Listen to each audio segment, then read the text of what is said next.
ऋषभ आपका अपने YouTube channel में स्वागत करता हूं और आज इस वीडियो में हम डिस्कस करने वाले हैं एक नया टॉपिक जो 12th फिजिक्स में पहली जो बुक है उसका जो टॉपिक है इलेक्ट्रोस्टैटिक्स और उसके अंदर पहला चैप्टर है कूलम्ब्स लॉ।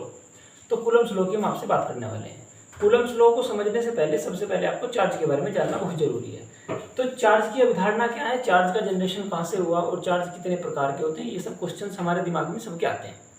तो इलेक्ट्रिक चार्ज क्या है, तो आज से लगभग 2500 साल पहले की बात है। एक यूनानी फिलोसफर हुए हैं, उनका नाम है थेल्स। तो उन्होंने एक एक्सपेरिमेंट किया। एक्सपेरिमेंट ये था कि जब उन्होंने स्टार्टिंग में एक मटेरियल होता है एम्बर, AMBER। तो एक एम्बर मटेरियल है, उन्होंने उसको एक वुल यानी एक ऊनी कपड़े के साथ रब किया। तो उस एम्बर मटेरियल में छोटे छोटे स्मॉल पार्टिकल्स को अट्रैक्ट करने की पावर है। तो ये कोई नया एक्सपेरिमेंट नहीं है, आप भी सब इसे जब बचपन में होते हैं तो करते हैं। जब हम पब्लिक स्कूल में जाते हैं तो हम ये देखते हैं कि हमारे पास जो पेन होता है हम उसको अपने जो सर में रब करते हैं और फिर उसके बाद जब छोटे छोटे पार्टिकल्स, मिट्टी के पार्टिकल्स, छोटे छोटे कागज के पार्टिकल्स उससे अट्रैक्ट कराता है। तो वो उस पार्टिकल को जो अट्रैक्ट करता है, उस अट्रैक्ट करने की पावर से हमारे अंदर और क्यूरियोसिटी जागृत होती है। तो वो जिस तरीके से क्यूरियोसिटी बढ़ती चली गई तो इस क्रम में एक्सपेरिमेंट भी बढ़ते चले गए। तो ये बात है लगभग जब एम्बर मटेरियल को हमने रब किया एक वुल के साथ, इसको लिखते हैं रब, एम्बर रबिंग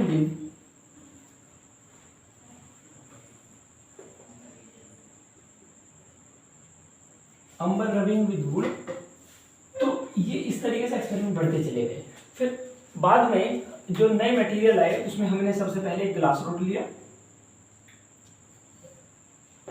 और एक एबोनाइट भी एक मटेरियल है।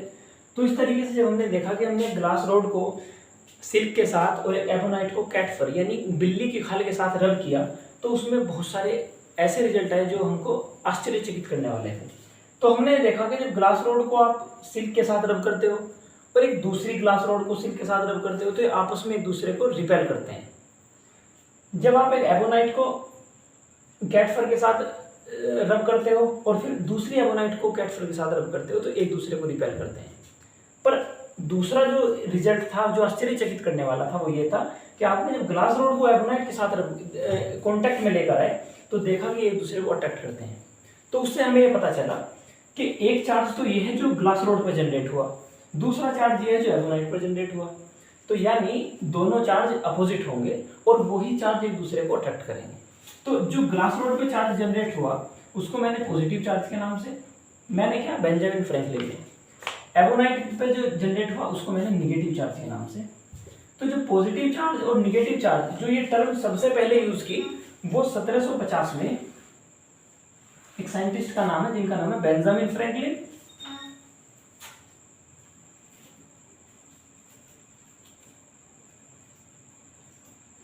तो ये बेंजामिन फ्रैंकलिन ने यूज किया। तो इस तरीके से दो चार्ज पिक्चर में आए। अब चार्ज की डिस्कवरी जब पूरी हुई तो फिर अब चार्ज को मेजर कैसे करेंगे, तो चार्ज को इसकी जो एसआई यूनिट है वो हमारी होती है कूलम। तो हम इसको कूलम पे मेजर करते हैं। अब जो इसकी एसआई यूनिट है, अब हम समझते हैं कि फंडामेंटल यूनिट्स, फंडामेंटल क्वांटिटी 7 होती हैं। वो कौन कौन सी होती है, मैं उसका भी आपको छोटा सा क्विक रिविजन करा देता हूँ। वो 7 क्वांटिटीज होती है, एम, एल, टी, ई, एल और क्यू। इस तरीके से समझ सकते हैं। M for mass, L for length, T for time, T for temperature, E for electric current, L for length और Q for quantity of matter।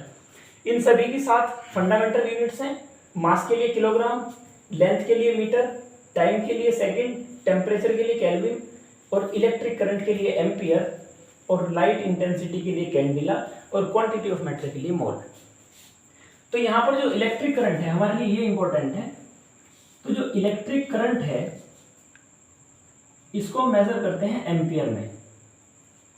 तो एम्पियर की जो हमारा फंडामेंटल क्वांटिटी और इलेक्ट्रिक करंट और उसकी जो यूनिट है एम्पियर, इसी की यूनिट से जनरेट होता है कूलम की यानी चार्ज की यूनिट। तो हम चार्ज को डिफाइन करते हैं यानी करंट जो डिफाइन करते हैं I = Q/T यानी flow of charge per unit time is called the current, that is Q = IT।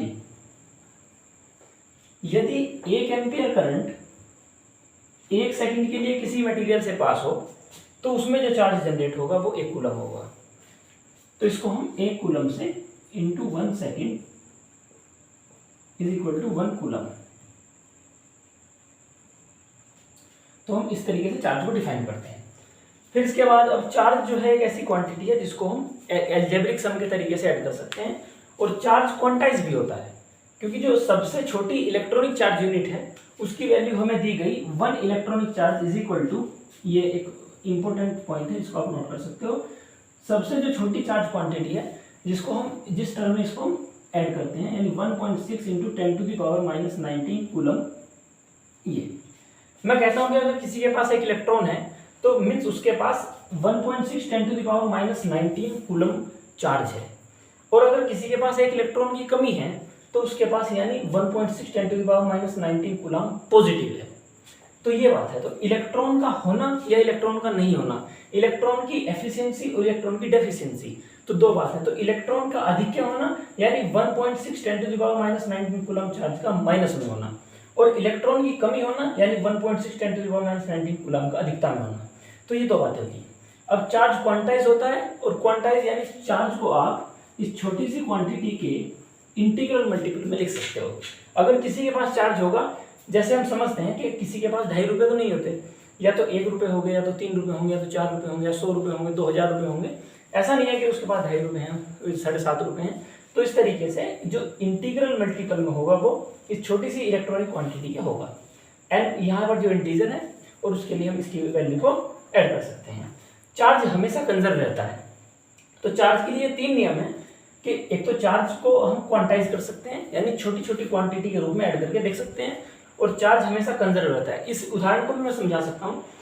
जो रेडियोएक्टिव रिएक्शन होती हैं, रेडियोएक्टिव डीके, इसके बारे में आपने पढ़ा होगा, नहीं पढ़ा होगा तो आप पढ़ेंगे। एक रेडियोएक्टिव डीके में बड़ी फेमस सी रिएक्शन होती है, जब आप 92 यूरेनियम 238 यानी 92 यूरेनियम 238 को जब डीके करते हैं तो ये 90 थोरियम 234 प्लस एक हीलियम एटम के रूप में डीके होता है। तो आप ये देखना कि इसके अंदर 92 प्रोटॉन है, 92 ही इलेक्ट्रॉन होंगे, क्योंकि जितने प्रोटॉन होते हैं उतने इलेक्ट्रॉन होते हैं, और इसके जो एटॉमिक नंबर से जब आप इसका एटॉमिक वेट से इसका एटॉमिक नंबर माइनस करोगे तो उसमें जो बचेंगे वो आपके नंबर ऑफ न्यूट्रॉन होंगे। तो इसके अंदर 92 प्रोटॉन है और 92 ही इलेक्ट्रॉन है, तो इसका जो चार्ज होगा वो 92 इलेक्ट्रॉनिक चार्ज होगा। इस साइड में बिफोर रिएक्शन, आफ्टर रिएक्शन, यहाँ पे 90 इलेक्ट्रॉन्स हैं, और प्लस हीलियम एटम में 2 इलेक्ट्रॉन है, तो यहाँ पर 92 इलेक्ट्रॉन, यहाँ 90 प्लस 2 92 इलेक्ट्रॉन। तो आफ्टर रिएक्शन और बिफोर रिएक्शन चार्ज कंजर्व है। तो यानी चार्ज के 3 नियम हैं जो हमेशा ध्यान रखने हैं। एक तो चार्ज को क्वांटाइज किया जा सकता है, और चार्ज को मैं इसको लिख देता हूँ। Number 1, charge will be quantize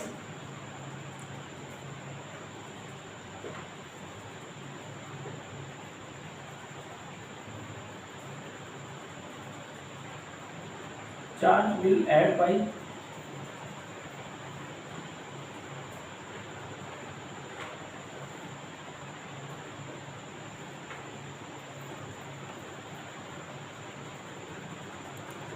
algebraic sum। और number 3, charge will be conserve.